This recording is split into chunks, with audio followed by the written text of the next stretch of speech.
Hi Nicola, Hello. we're here in the factory today. We just wanted to do a little bit of a chat and just talk about all the works that's been going on for, wow, 2 years now. 2.5, man. Two and a half. 2.5. Has it really been that long? It's gone by really quickly. And let's not even talk about 2020 and everything. It's kind of, hey, but there was still a lot of work done in that year somehow. You know, There was a the lot of pandemic work, did yeah. not deter either side, I think, the No. the manufacturing or the art side. So. No. Including Yeah. sculpture, man. Yeah, including sculpture. I know. Out of the least expected things. Exactly. But yeah, this is about introducing people to you. So I'm just gonna get cracking. Cool. First thing, how did this all come about? How did you come in contact with Ritherdon? That feels like a long time ago. It's 2018, in February of 2018. So I was introduced to the company by the National Festival of Making, and they are a company, as you know anyway, for the benefit of the watchers, who have a festival, arts and manufacturing festival in Blackburn, Lancashire every year, apart from when COVID happens, obviously. Yes. So as part of that main festival lineup, they put artists in residency in places of manufacturing and creativity around Lancashire, because as you will know, there's a lot of manufacturing that still happens in Lancashire. So I did one of those art and manufacturing residencies in 2018. So I think initially I was on site for maybe 10 weeks, a couple of days a week for over 10 weeks, which now seems like a really short time. And then after that, I think I just kind of fell in love with the place, and I think I got on with people here really well, and what we managed to produce together. Thank you. But what we managed to produce together was really successful, and appreciated by the festival and the public as well. So I just asked Ben Ritherdon if he would mind if I hung around for maybe 2 more years, which seemed like a really massive long time, back in 2018. Providing I could get funding to support the project, and he just said, well, yeah, he had to check with the other works directors, but he said, yeah, let's just go for yes. Yeah. The rest is history. The rest is history. So I was fortunate enough to secure an arts council project grant to support the project, and that's what funded the 2-year Return to Ritherdon project, I called it, because it was coming back after the original time. So Tell us a bit more about the residency, Return to Ritherdon, and the works created during that residency. Okay, great. And again, there's just so much that's happened. We've got 3 hours.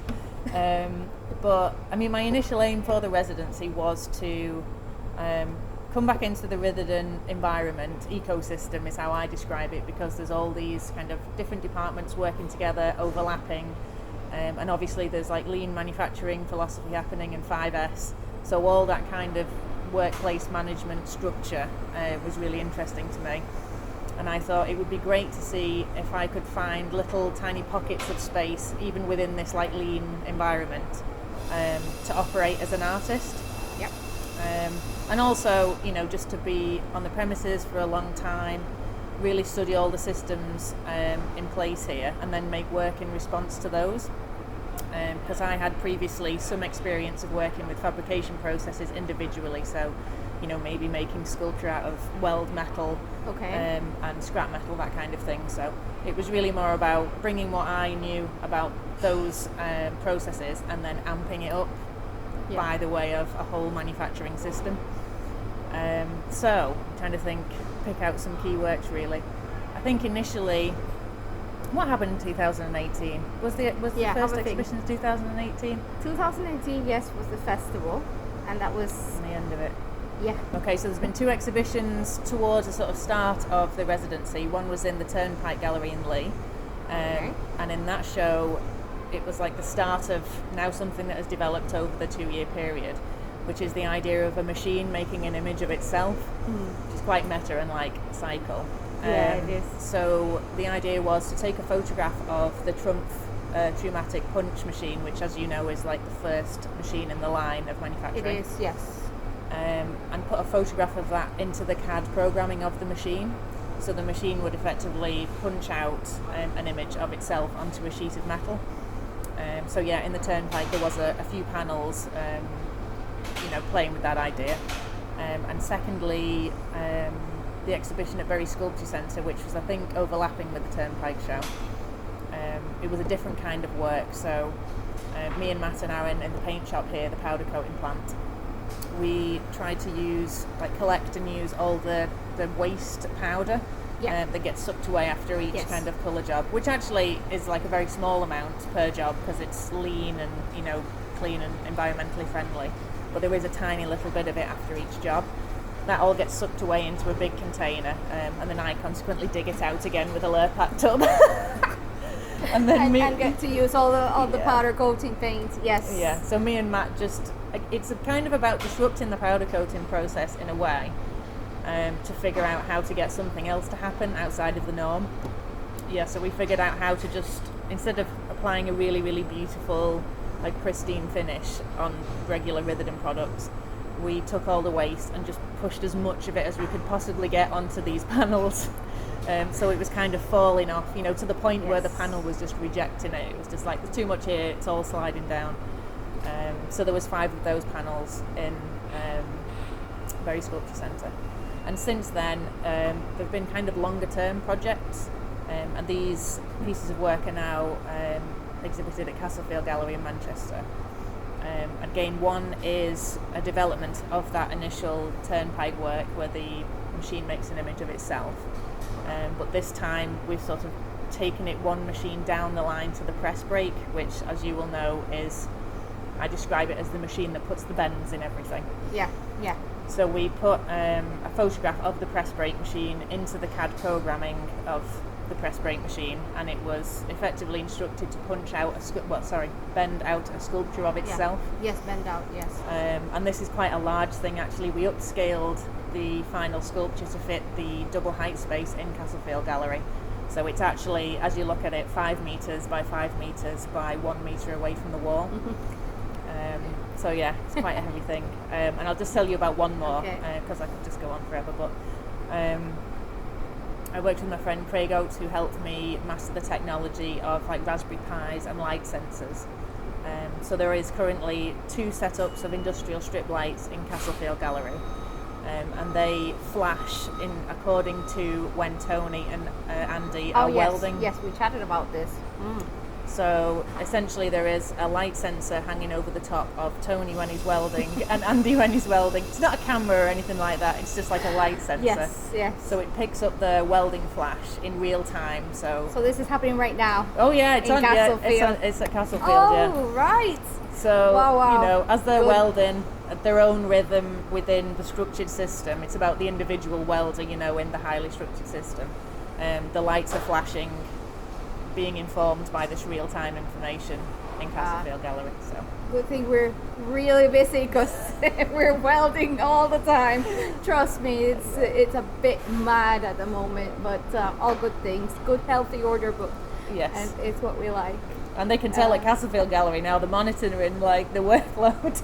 All right. Because it's just like... It's great.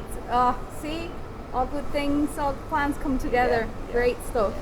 No, you mentioned, about the bending machine and the press brake, and how the press brake has done an auto portrait of itself, and then the sculpture being so large. It's just funny how meta that is, because we've recently acquired a Bistronic Expert Pro, and it was very hard to get that in here. So it's almost as this mirror things, but you're doing it in an artistic, and we're doing it in in our manufacturing setting, and increasing our capacity and all of these things. So and that was very, very hard to get in, as we know. So but actually, it's nice that's how it mirrors things. It's an interesting point because the machine that actually created a portrait of itself has now been decommissioned, hasn't it? That was the machine that was removed and then replaced by the newer Bistronic, Jason's machine. So now this piece of work is like a memorial to the machine that has now gone. But it's just permanently around and exists in the form of like a sculpture that it made of itself. So, yeah. So it's a little bit of us that, the little bit of that machine just remains. Yes, actually, yes, that's very true. It's a nice idea, that, isn't it? Yes, Actually, I like it's a that. nice Yes. idea.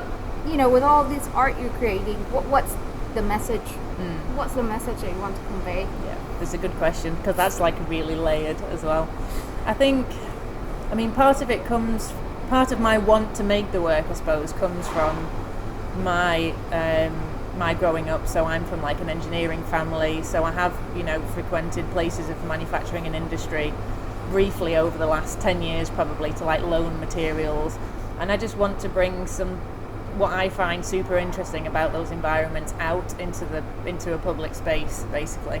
Okay. I'm also aware that this would be the same with anybody wherever they work. If you're doing similar things 5 days a week or using a similar process, it's easy to forget that that's not. It is a really creative process still. It's just maybe you're kind of used to using it on a daily basis. Yeah.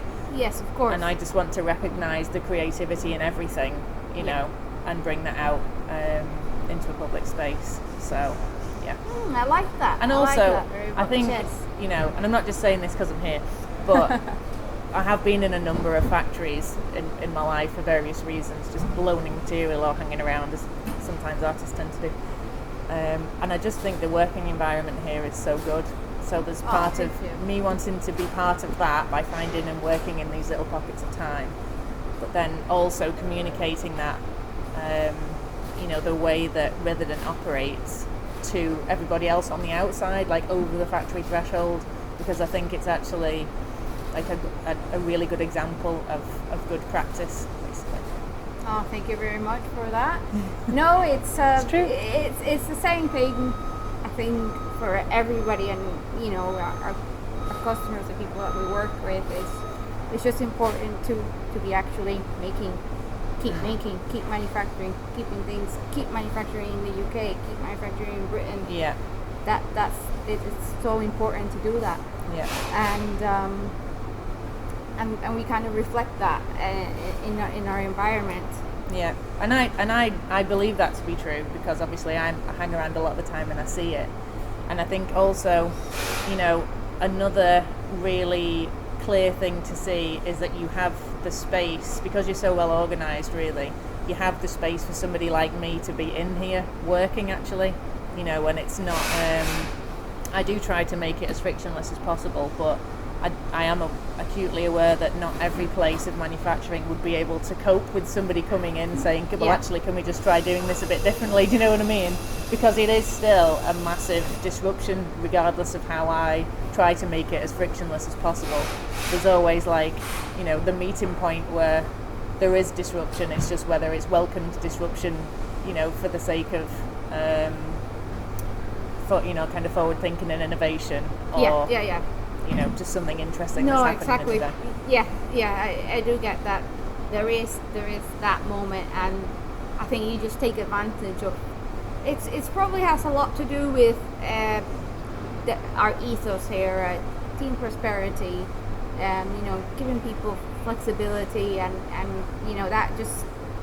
that's from top down kind of thing. So it's probably why you can take advantage, like you say, of those little times for people, because it's not super strict. It's not clock in, clock out. It's different. So that's why it lends itself a bit to that. I've always thought, as like a real systems nerd, that the workflow organisation and the systems in place here exist to support the people in the workplace rather than people in the workplace supporting the systems. Do you know what I mean? Yeah. So it's that's how I've come to understand the workflow management and things like that. Yeah.